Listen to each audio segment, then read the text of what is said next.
Hello everyone, welcome to Intellify. This is Omkar Naik and I am going to discuss the NCERT solution of Chapter 10 Vector Algebra of Class 12 Mathematics. So let's start with question number 10 of exercise 10.3. If A, B and C vectors are such that A plus lambda B is perpendicular to C, then find the value of lambda. So let's check out the solution. These are the given vectors A, B and C. Now we have to find A plus lambda B.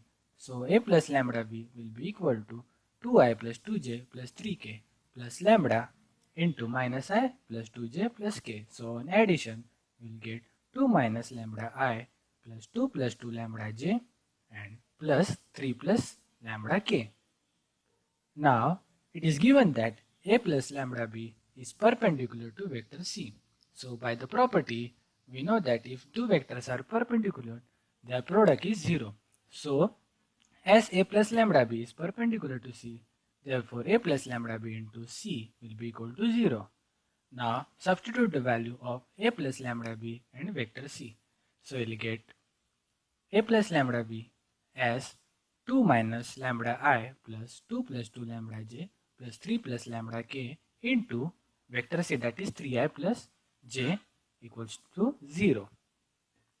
Now we have to multiply them. Now the coefficient of I here is 3 and coefficient of I here is 2 minus lambda.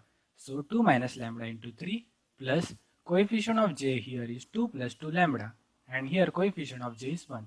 So 1 into 2 plus 2 lambda and coefficient of k here is 3 plus lambda and here k is absent, that means its coefficient is 0, so into 0.